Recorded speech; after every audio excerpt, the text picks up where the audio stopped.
Hi, it's Amelia here from Undercover Architect. There's a big storm that's just started rolling through, so hopefully there's not too much background noise with thunder and those types of things. But uh, let me tell you about this interview. So, this is an interview with Talina Edwards, who has her own architectural business in regional Victoria, and she is the architect of the Owl Woods Passive House. In this interview, we dive into what it means to design and create a passive house. The Owl Woods house didn't start out as a passive house, so it's been really interesting to see the journey of how Talina started working with the client on a sustainable home, made a commitment for it to be a passive house, and then she's also proceeded to go on and get her own certification as a passive house consultant. Talina dives into this interview about just the actual process of what it looks like to work with an architect in this way, what you can expect from working with an architect in terms of exploring options, really investigating the design, making sure that it meets your brief, working collaboratively with a team to meet your budget. And she also talks about how fantastic the passive house principles are and the passive house methodology for being able to measure and predict the performance of the building and really know for certain that it's going to work the way that you want it to. Talina's really generously sharing a lot of information in this interview, so I hope you enjoy it. My Skype froze partway, so you'll get my face doing this as a frozen face in it, but I wanted to make sure that I could bring this video to you. I really do hope you enjoy it. Now, Talina, thank you so much for joining me here today. It's actually so exciting to be speaking to you in person because you and I have communicated over email for it's been ages now, and we've been watching each other's work. And yeah, it's lovely to be able to have this conversation with you because you've been incredibly helpful in introducing me into the Passive House community and a big part of making these episodes happen. And I'm also really excited to be bringing your perspective as the architect involved in this project and as somebody who has then gone about getting your certification in Passive House and really been on that journey as well. So I think you're going to be able to share a huge amount of wisdom and knowledge and expertise with the UA community. So before we dive into the Owl Woods project itself, can I just ask you, when people ask you what is Passive House, how do you describe it to them? That's a great question. I suppose the first thing that we often talk about is the almost no heating and cooling. And in the area where I live in regional Victoria, we get very cold, more like a Tassie climate often. So the idea of practically no heating and cooling, people go, wow, is that even possible? We're just not, we're used to living in our wooden tents. We're 30 years behind the rest of the world. So we mainly talk about that comfort, but also the health. A lot of people come to us wanting really healthy buildings. So that's a huge part of Passive House. And the energy efficiency, but just the comfort, really the comfort is what sells it for a lot of people. Yeah, it seems to be one of those things that's really about that protection and maintenance of the internal environment and being able to control that internal environment in a way that house design and house construction doesn't generally allow you to unless you employ those passive house principles. And that's something that's been becoming really evident as I speak to people about passive house, and I think the UA community will become more and more aware of as well. Yeah, absolutely. There's a saying that's come out of the States with the passive house movement over there about build tight and ventilate right, and they're sort of employing that across a lot of buildings, not just passive house. And certainly we're moving in that direction as well because we're just living in such drafty homes. You want that control of being able to open windows when you want to, when it's nice outside, but when it's not, shut down and keep comfy inside. Can I just ask you to not bang the table, and then when you put your hands down, it's just, no, you're good. Everything sounds really loud on a podcast. Thank you. I have bangles that I always have to be careful. I don't wave my hands around too much because they go tinkle, tinkle, tinkle. Yeah. Didn't know I did it. Thank you. That's so good. Just as a sidebar, do you follow Matt Risinger in the States? A little bit, not enough yet, but I know who he is and know of the work he does. Yeah, absolutely. Yeah. Good stuff. All right. Yeah. So, Talina, can you just talk to me about what actually happened? We've already met David on the podcast, and he's shared with us his journey as the client that was embarking on this process of deciding to do a passive house. for their new home. What happened when they approached you initially and started talking to you about working with them for their new home and wanting to have a sustainable home and get the design to work for the orientation of the block? How did that kind of conversation and process go? Because I know they didn't start out necessarily asking for a passive house, but it's, of course, where they've ended up. Yeah, it was an interesting one with David and Yvonne. They were based in Melbourne, and I'm regional, so they contacted me for a feasibility study and a bit of a site review on a different site. That was sort of the first step. And so I hadn't actually met David, and I went out there to look at this block and, you know, assessed all the opportunities and constraints, did some background research. And I thought, oh, it's a bit small. The views are to the south. The neighbours at the front are really close up on the northern side. You know, of course, architects can make anything work. We like a challenge. But I actually thought it wasn't maybe the best site for what they were hoping to do with this, you know, sustainable home and a tree change. So I was really honest with my feedback, and I always get nervous about being so honest at times because it can be, you know, crushing people's dreams when they think this is the one, we're going down this path. But I just said, look, we can make anything work. I'm not sure, though, about these couple of things. And I thought, well, you know, the project I might never see them again after giving that feedback. But David really appreciated my honesty. We kept in touch, and he soon found this other site and, yeah, got in touch again. And we all felt this one was much better. It was the right site.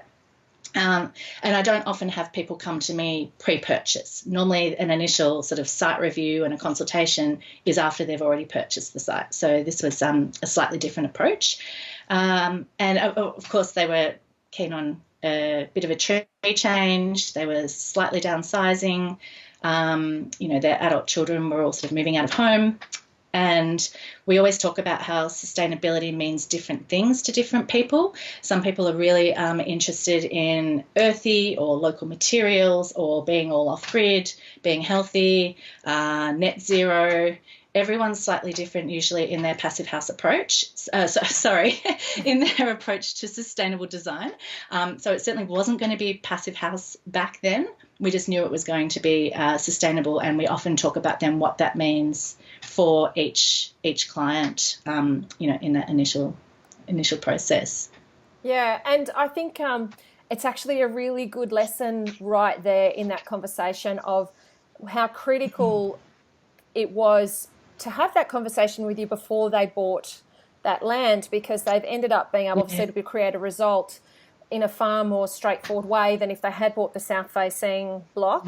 And as you say, we can pretty much make most things work, but it requires obviously higher challenges. You know, speaking to Cameron, another guest that's coming up on the podcast, you know, he acknowledged that their block faces south to rear, and so that had to make certain decisions about the windows in their extension in order to not be losing boatloads of heat out of glazing that had a visual connection with outside. So I think that, you know, it'll be interesting for the UA community to hear that it is possible to have a chat to an architect before you're looking at your block of land, before you're making that purchase. And it's a very small investment given the size of investment you're about to make, you know, and the commitment of a couple of decades sometimes to living in this location. So when the choice, I feel that, we sort of get ourselves on, when we're buying land or we're buying houses, we get ourselves on a train where we forget that we get to determine the time frame a lot of the time, but we feel like we have these deadlines in our head. If we want it done by X, that means that we need to get the block of land, because if we miss out, opportunity might not come up again. And,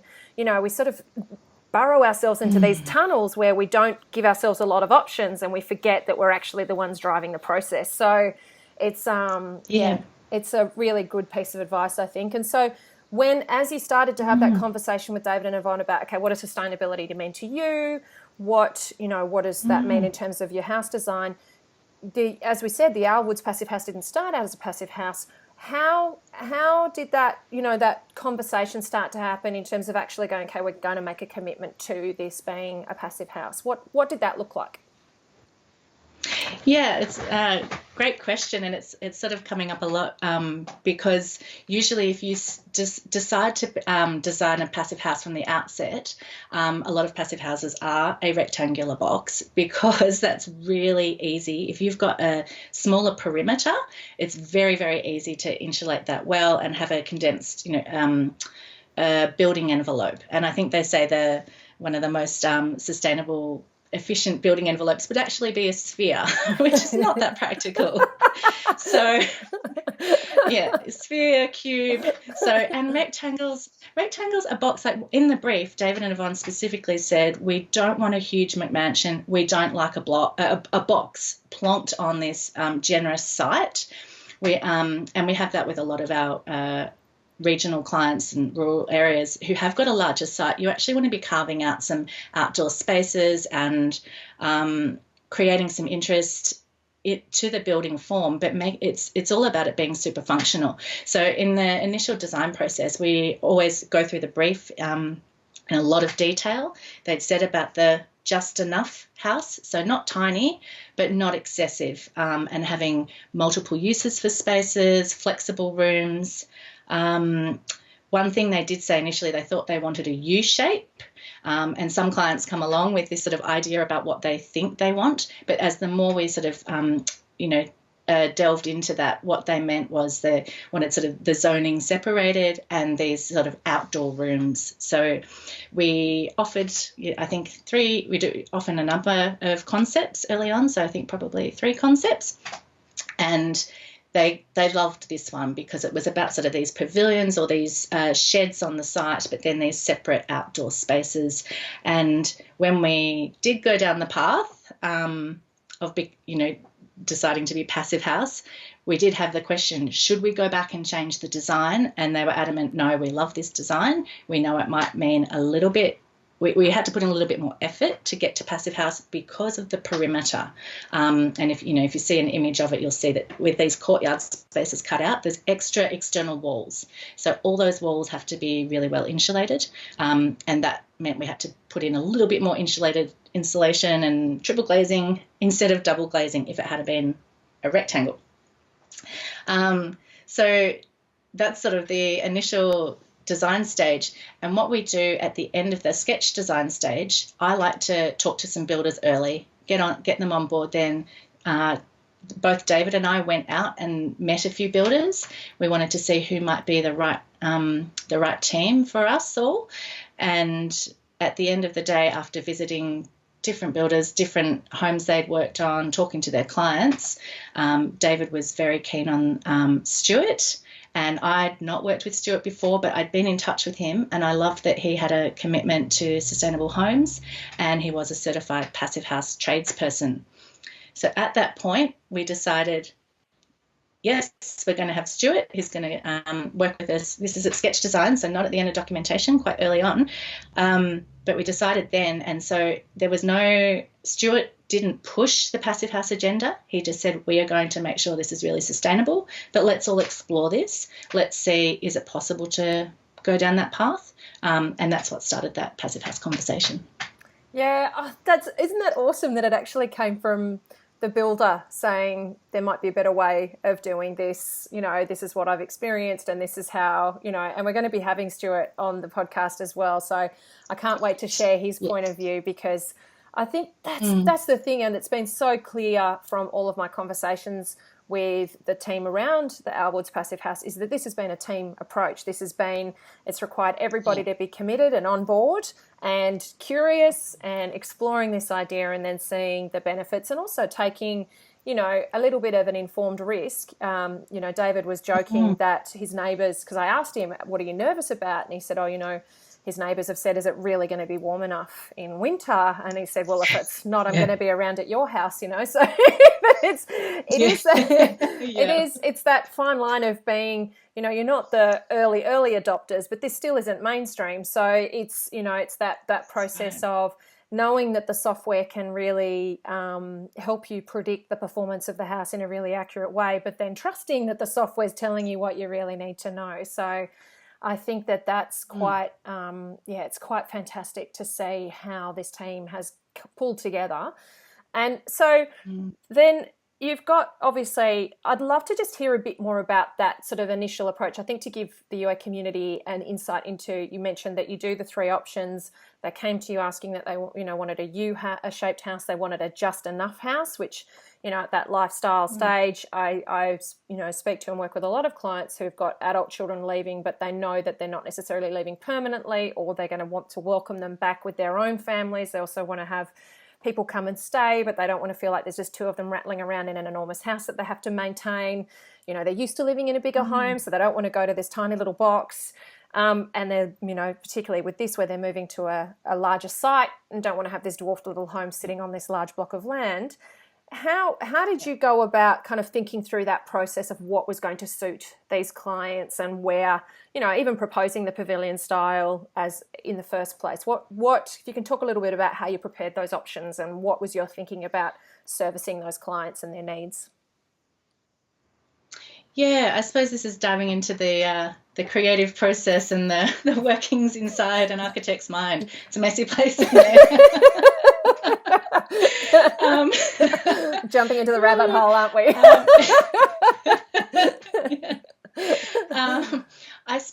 I always meet the clients out on site early on. That's our first step. I won't skip that step. Meet them and talk through all their ideas. I have a comprehensive questionnaire that they fill out with everything, and then we put that into a brief, and then I really dive in and ask lots of questions to make sure I really understand what their parameters are, what it is we're working with, or what I believe they are, because as I said, sometimes what they think they want can be interpreted in a different way. So it's then a site analysis, looking at all the site constraints, orientation, views, is there water, sewer on site, all those, town planning restrictions. This one has a bushfire overlay, so we're at BAL 29, which is sort of in the mid-range, but heading towards the higher end. So all these were considerations, where the neighbours are, where the road, the access, all of that. And so our 3 options, which is normally what we sort of come up with, all try and provide an answer or a design response to that brief. It's not usually about form or what the building looks like in 3 dimensions at that first stage. For us, we like to show it more about the floor plans, how it's going to function, how you enter, where are you going to park the car. We have discussions around, is a garage necessary? Is a carport enough? Do you need an extra bedroom? All of that. And in fact, this house initially had a mezzanine level because there's views kind of in all directions, and we've been careful about screening out neighbours and focusing on where you see trees or see sky. But there is a forest, sort of some native bushland at the back of the site, and the mezzanine, they were interested in exploring that option so they could, pop up there and get the views back. So at the end of sketch design stage, we did have a mezzanine, and they sort of, then we got some initial pricing, and we thought, it might be a little bit higher than where we were hoping it was going to be. And they said, you know what, we don't need the mezzanine, we're going to cut it out. And that's really rare for a client to say, let's go smaller. So I was actually really proud of them that we'd have all these conversations around, do you need to go bigger? Because so many people just go, I need more, I need more, I need it. And the conversation around 3 toilets. Do we really need 3 toilets? All of that. And I think we did end up with 3 toilets. Mm-hmm. We tried to have 2, but it didn't work functionally, so we gave them 3. But yeah, the mezzanine did disappear because they realised that it wasn't necessary, that it's only 200 square metres, which is on the smaller side. Australian homes are generally over 250 is the average size. So it is slightly smaller, but it still has its 3 bedrooms and an extra sort of study space, 2 living areas. We built in a lot of flexibility and functionality and multi-purpose uses within all those spaces. Yeah, that's fantastic. And I think that message about the just enough house and the exercise of restraint required because I find that a lot of people go, I'll build it just in case. Like we're here, we might as well, we can put the extra room in, it'll matter for resale, and you can get yourself caught up in all of that. But if you're stretching your budget, so that it then gets thinly applied to the spaces you're actually going to use on a regular basis, and you can't have them really how you want them to be. That's where I think true compromise is happening, and so I think it's really impressive that they said no, we don't actually really need it, and it'll be interesting when they move in, and I'm sure that, you know, when I look at and we'll put the floor plan on the website, but you can see that how this home will ebb and flow for the different demands of lifestyle that get placed on it. It's going to be, I actually can't wait to see them move in and just test it over 12 months and see how it does, how it does accommodate those different lifestyle demands. Because you can, as an architect, you and I can look at it and we can anticipate and know that it's going to perform well for those different things. And as a homeowner, it's a big leap of faith, isn't it, to sort of trust that the floor plan's going to deliver what they hope for it.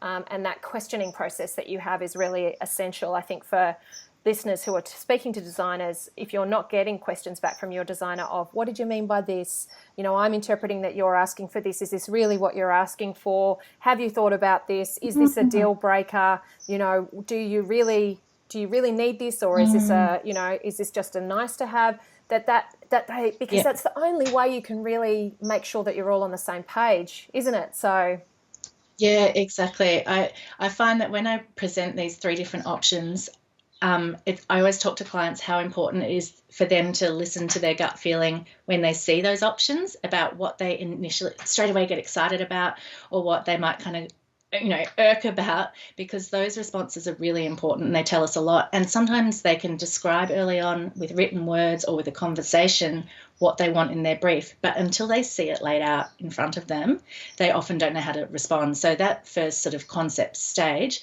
we find it really is about exploring and understanding what the brief is. Until they see it, they don't know either. That's very true. And I think, and this is a bit of a sidebar, obviously, from the conversation of Passive House, but that process, like you and I are very similar in that we present options, because as a designer, you're making so many decisions on your client's behalf already when you put pen to paper and you draw lines and you shape rooms, that to be able to show them the options and say, well, you asked for this, but did you realize in asking for this, that was going to mean X, Y, and Z?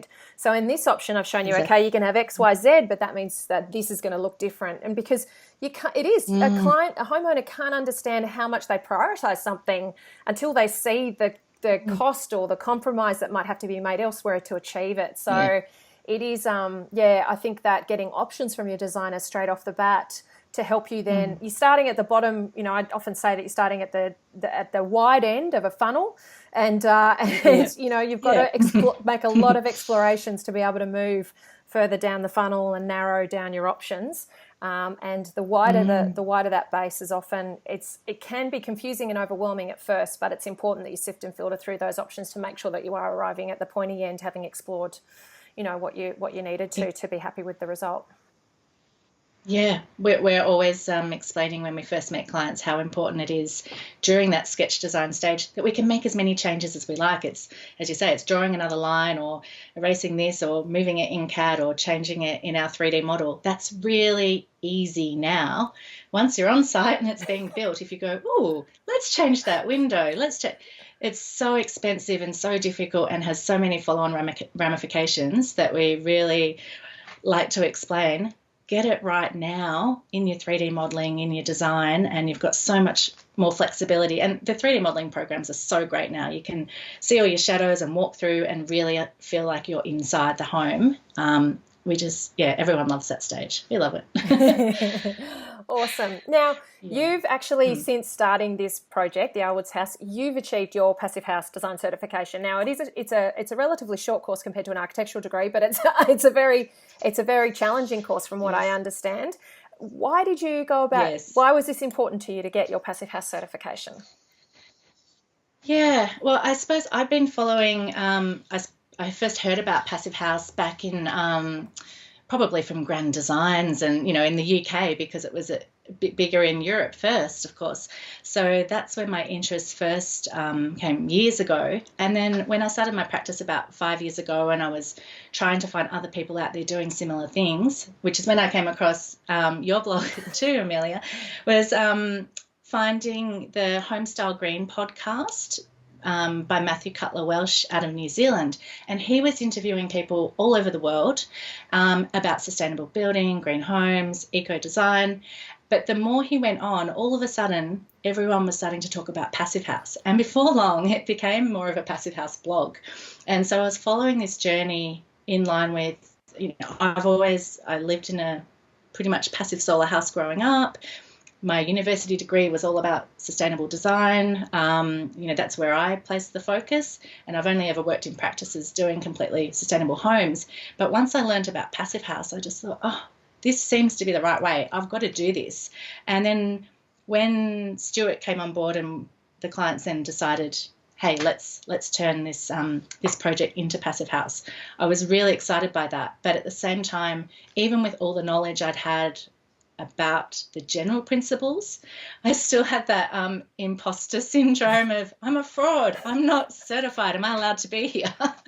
which is creative types can get that. And I've learned that's clearly not the case. We want everyone to go out and build a passive house, and it's just about surrounding yourself with the right team who've got the expertise to help you through.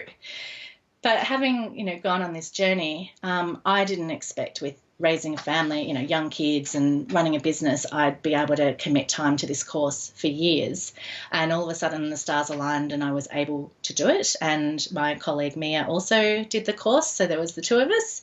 And the timing was right. And we just thought, we want to do this. We want to know the behind the scenes, the building science, really understand it so that we can help explain that to our clients and explain the benefits. And we both passed, we're both certified, and now we just want to build lots of passive houses. Yeah, I think it's so exciting. And what I'm loving is being able to explore this topic in such depth from so many different perspectives on the podcast. You've connected me into this community, and everybody's so generously sharing their expertise and knowledge to give the UA community a fantastic insight into it. It does come across as a very science-based, sort of a lot of numbers, a lot of definitions and terminology and that type of thing, which I think can be off-putting to people initially when they think, oh gosh, this is a bit nerve-wracking. Am I really going to be able to understand this? Did you find as you were learning it that it was like, oh, my brain's this is just it's taxing me. It's just, I can't learn anymore. Like, how did you kind of balance and navigate that for yourself? I actually found the 2 weeks really refreshing to sort of take a break from family life, a break from work life, and just purely focus on this study. I haven't studied in this way since university 20 odd years ago, whereas Mia, she graduated last year. So for her, I think she was cruised through it much easier than me because she was still in that mindset. I had to go back and revisit some physics principles. But once things are explained, like, people get really scared about numbers, I think, but once it's explained and you understand not only here's a physics equation, but what it actually means in real life. And Cameron was in our course, who I know you're speaking to as well. He was excellent to have in our classroom was really sharing of knowledge. Cameron gave us a lot of information about his house that he's been living in and his experience. I was able to share our experience with this project. There was others who'd had passive house experience as well, and some who had never really knew at all what it was. So it was a big learning curve for them. But our teacher, Daniel, was so passionate and so great at explaining things in a way that made sense. It was actually, really, really fine, really great. Yeah. Recommend it.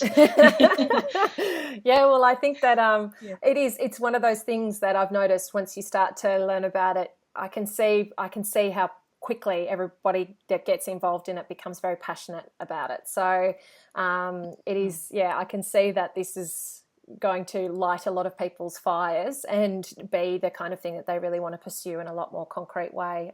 So now, David, he spoke about the process of finding you as his architect, and he actually said, ultimately it's about finding somebody that's a good fit and then trusting them to do their job, move you, and to ask questions when you don't know, and seek their support when you need more help. You have built this beautiful trusting relationship both with your client and together with a team, which I think is it's the ideal scenario, and a lot of homeowners unfortunately don't find it with their professionals. And for me, it's the gold standard. It's what everybody should be seeking to find, and knocking on doors until they do get that sense that they're going to be able to build a trusting, collaborative relationship. How do you actually think this has happened? How have you fostered this, and how have you, as an architect, how do you seek to create this with your clients?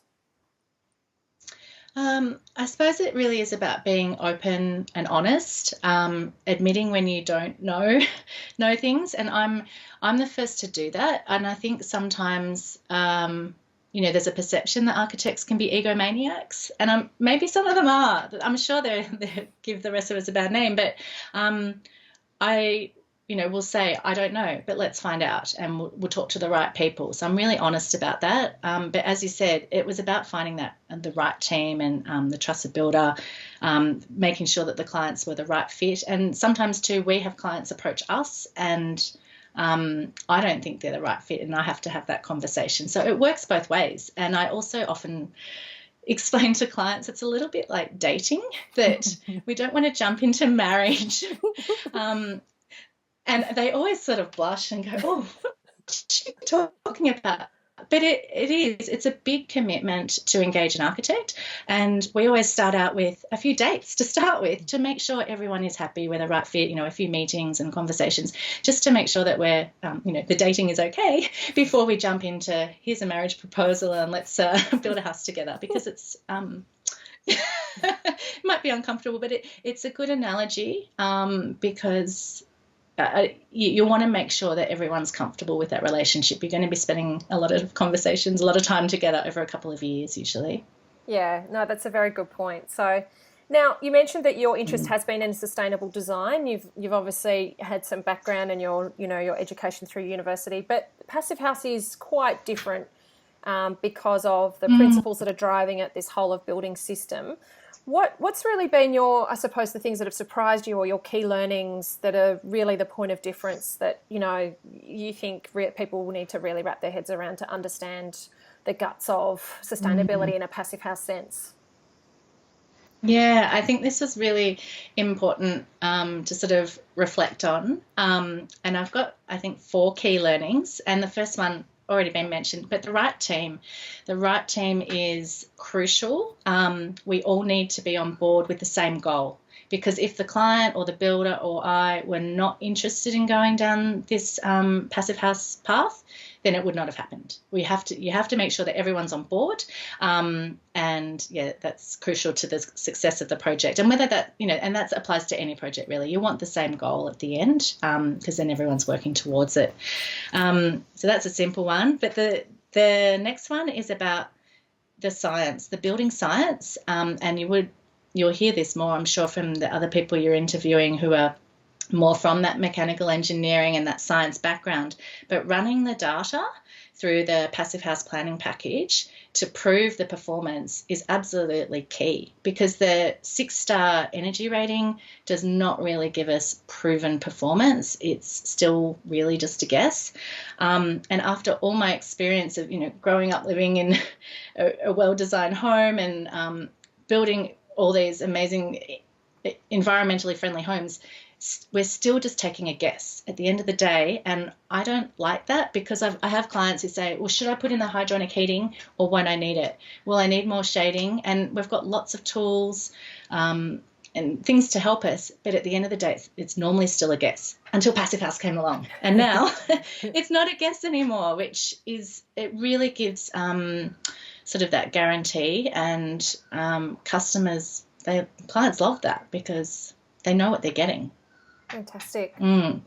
So the next one was that about it being a holistic approach. And this has come up with it. We've got a number of projects on board that didn't want to go down this Passive House path, but wanted really sustainable homes. And we always have this conversation around, let's have continuous insulation. That keeps us comfortable. So you've got not only to the roof, but the walls and the floor. We want our nice esky. So if you're going to do that, and then you start cutting holes in it for windows, then you want to make sure you're putting in good windows, because the best windows ever, like the triple glazed windows, work out about R1. And if you're building walls that are, say, R4 for your insulation value, R1 is so much less. There's still a weak spot, even if they're triple glazed. So if you're putting in good windows and spending that money, you want to make sure that they're installed properly. They need to be airtight. Otherwise, you're wasting money out the gaps that are around the windows that often just get covered up with architraves. So then when you're spending money on windows and making it airtight, you may as well make the whole building airtight. And then, of course, if you're making the whole thing airtight, you need controlled ventilation. You have to put in your mechanical ventilation to keep it healthy. And so by the time you sort of go through all these steps, you've basically got a passive house. So that's where we've found it difficult with some clients who said, but I don't want to run the data and I don't need to go down that path. But we're still guessing. Now we don't know. Is there going to be thermal bridges? Are they spending $20,000 on a heating system that they might never use? It's all these questions up in the air. So I know if they can actually do it properly, then we know. So that's a huge key learning, and it's a conversation we have all the time. Like, otherwise you can't predict that performance. And if you don't do it holistically and just pick and choose a few things to do, you could end up with real problems with mold or rot in the walls, or it's actually really frightening if you sort of skip steps. And that's what we learned in the course about how even like a centimetre gap in an insulation could really have drastic consequences. But there is one more learning as well, because this is all about building science, and it's data driven and it's really rational and practical. There's that sort of that engineering side almost, and I love that. I love that it has this proof. However, it doesn't mean that we can ignore the other side. We can still really have, architecture that responds to heart and soul. We can have our biophilic design and this really great connection with nature, and really respond to how people feel in their home, and daylight and views, and that connection. The senses, all of that does not have to be pushed aside if you're following the building science. You can do both, and that's absolutely where we're positioning ourselves to that left and right brain, have it all. Yeah, well, I think it's actually the Al Woods Passive House has been a beautiful exploration of just what is possible, because it's, as you say, if you'd started this as a passive house, you probably would have designed a rectangle.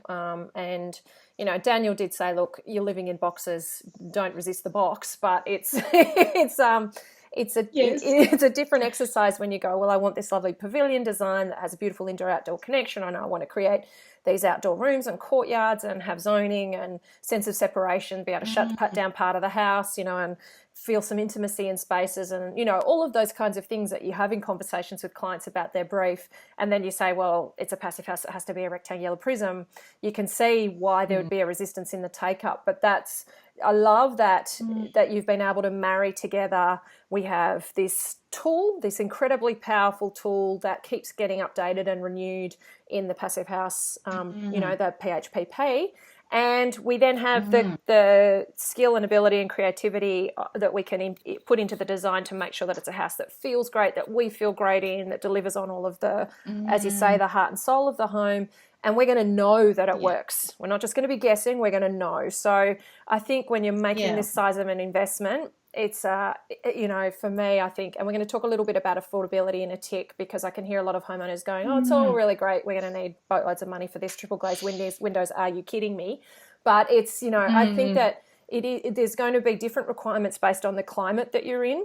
So obviously you guys, where you're located, you're talking like, quite extremes in your temperature ranges. And, if you're trying to achieve a completely, a house that doesn't need heating and cooling, then that's going to have different demands to somebody, say, in Sydney or in Brisbane or in Perth. So I think that, or in other parts of the world. So I think that it's, I love that you've pointed out that this isn't just about the geeky building science side of it, you know.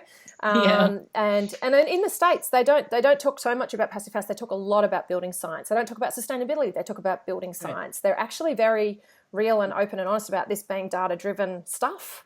And, you know, and then the home design sits alongside that. So just on that, did you find any of this limiting for your creativity? Was there a point where you went, I can't do this. I want this window to be here, and I don't want it to have a hood, and I don't want it. Well, like how did you kind of juggle that process, you know? So, or do you think you almost escaped it a little because you started kind of the design that you wanted, and then, you know, or that satisfied the brief, and then you've managed to make it work in a passive house sense? Yeah, I suppose we did, because we did it backwards. Of course, it would have been easier at the outset to know it was a passive house in terms of meeting the criteria. But in terms of creativity, I don't think it's been limiting at all. Nothing really changed in the design. All the benefits of the building science stuff, it's all kind of hidden. Like at the end of the day, you won't see most of it. So it's not been limiting. And I think if anything, I find as a creative that architects like parameters to work within, because that's how we find creative solutions. So whether that's, you know, your site constraints or the council or bushfire regulations or the brief, we like to respond. We like our I so our agree parameters. with you. So yeah. I think that's great. Yeah, no, I think that's actually a really good point. We do like that. I find that the tighter the problems I need to solve, the more fun they are to explore, aren't they? So now I wanted to talk to you about affordability, and this was actually something that you brought up prior to us jumping on, and I think it is a really important conversation to have because you know, the UA community have all different budgets when they go about tackling their building or renovation project. I know that when you go through, for example, the Sustainable House Day website, some of the houses there listed, they have what the sustainability measures have costed as a pricing on the budget. And so some homeowners might look at that and go, gosh, that needs $100,000 extra dollars. Can't access that. You know, there's also the balance of obviously those upfront costs to your long-term running costs, and whether you've got the opportunity to make that assessment as to what the value is in paying more upfront to save down the track. But how do you broach that sort of idea of affordability and thinking about passive house being accessible to as many people as possible? Yeah, it's a tricky topic because passive house is still so new in Australia, and early adopters do always pay a bit more of a premium. You know, we see the same things with things like solar panels. So the prices come down on those, and it will come down with passive house as well. It's just that there's still not that many built, and the prices that are coming out, our builder Stuart will be great to answer this probably in more detail because he's worked on a number of projects of different scope and size and approaching it in a different way. But certainly with this project, it was one of our higher budgets. We do work with lower budgets as well, but things like the windows were a huge ticket item, and they are in all passive houses because we want to get it right. As I said, this one was triple glazing, but most of Australia, you probably don't need that. Double glazing will be fine. This was for this particular climate and for this particular shape and size of house. And the other thing that pushed up the prices for windows here was the BAL 29 rating, which meant that we had to have, toughened glass because of the fire risk. So that pushed up the price of the windows as well. But there are other types of passive house windows that are, half the price of what these are. Definitely what you said about the idea of the savings over a lifetime, the energy to heat and cool most homes is so much more than any of that embodied energy or the cost, the embodied energy of the materials you're using to build the home or the cost over its lifetime. So there's so much you're going to be saving over, for 60 years or something if you're staying in the home. But it is more upfront. And I've heard through the Passive House conferences and things, there's a lot of data coming out that is being shared with the community, that it might be 10% more than a standard build. Other figures are saying it's around 3,000 a square metre, but that can be 3,000 for a standard custom home anyway. Like it can be comparable, and we often have that conversation about building a bit smaller but building smarter, or putting in less built-in joinery or less expensive fittings or claddings, or we've used some roof trusses, we just explore all those options for affordability with each and every client.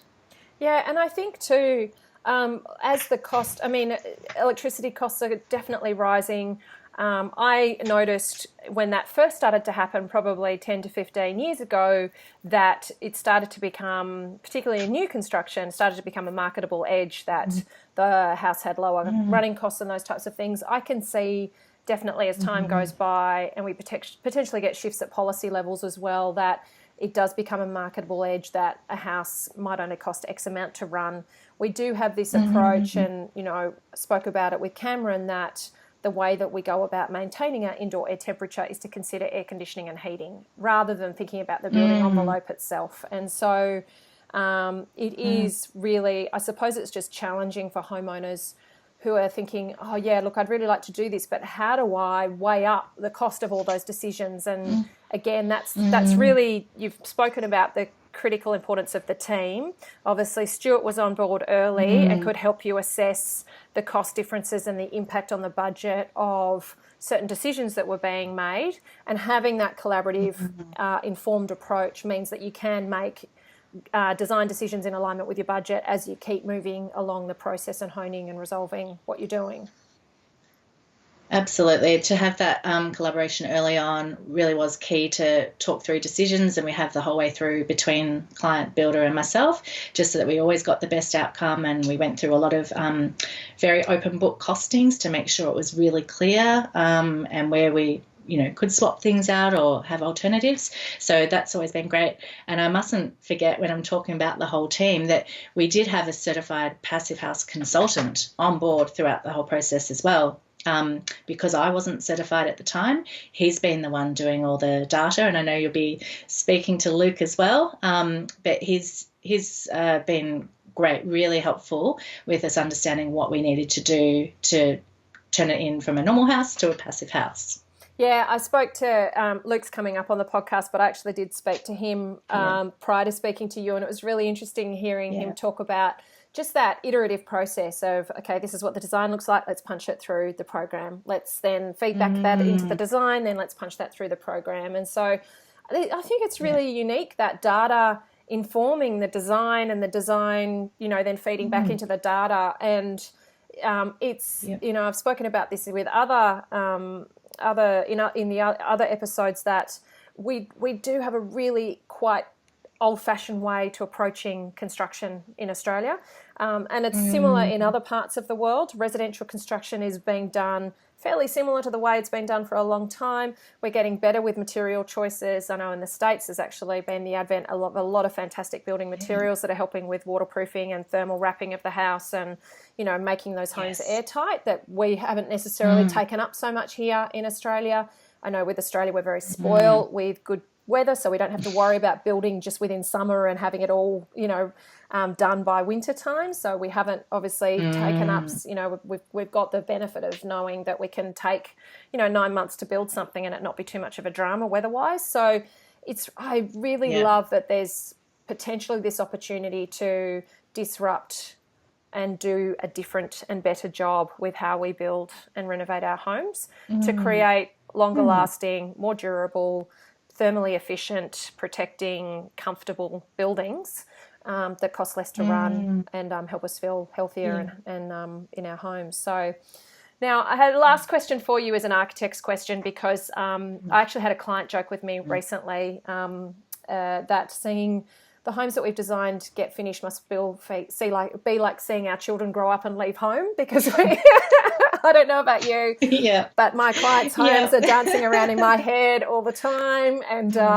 you know, and it is, you sort of do feel like you're giving birth to these things and seeing them come to life. Absolutely. What are you know, this home's going to be finished and built, and they're talking about end of January being the time that they're moving into it. What are you most looking forward to seeing this home finished and the end of this adventure? You know, it's been a big journey for you. So what are you most excited about?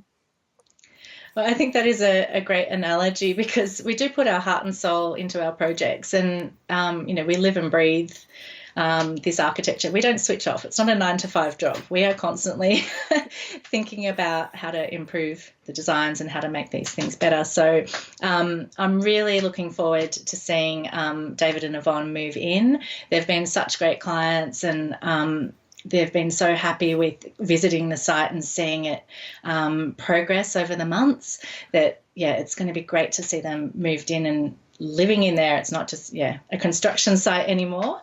But they've been so generous with opening up for Sustainable House Day and being interviewed, and they've really been sharing their experience with others, because that's how they learnt about what they wanted from a sustainable home as well. And so I'm actually really looking forward to also that continued sharing of knowledge and getting other people passionate and excited about all these homes that are, you know, healthier, more beautiful, functional, comfortable, more sustainable. And, you know, I'm really grateful to them for being so open and sharing in that way. But also, Amelia, I'm really grateful to you for the amazing service that you're providing to all the homeowners about sharing all this amazing knowledge with how they can improve their homes and, live better. Oh, Talina, thank you so much. Look, I can't thank you. Talina was just critical in pulling together. I contacted Talina and I said, hey, do you want to jump on the podcast? I know you're doing this project.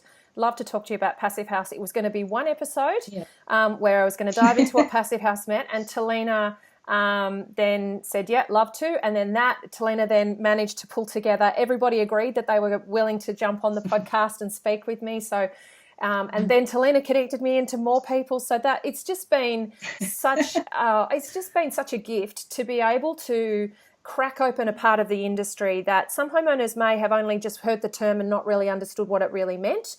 They may have confused it with passive solar or passive design, you know, and to just be able to give a really great insight that's meaningful to anybody who might be considering this as an approach, and to have this as a resource that people can then go back and revisit and really think, okay, is this for me? This is what I need to do. Everybody's been so generous, and I can't thank you enough for the help that you've given me in connecting me into these incredible professionals, and in also sharing your knowledge and expertise. So it's been lovely to speak with you about this home. Congratulations, because I can't wait to see it finished. So it's yay! So we're all going to move in.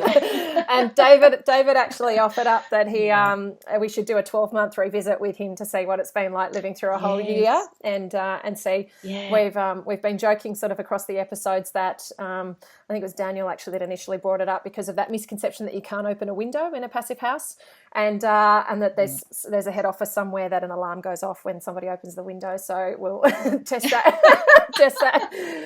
that out with David and see how he's going with how often he's found that in the system of his house. But it's been such a joy to speak to you. So thank you so much, Talina. I really appreciate it. No, thank you so much, Amelia. It's been great.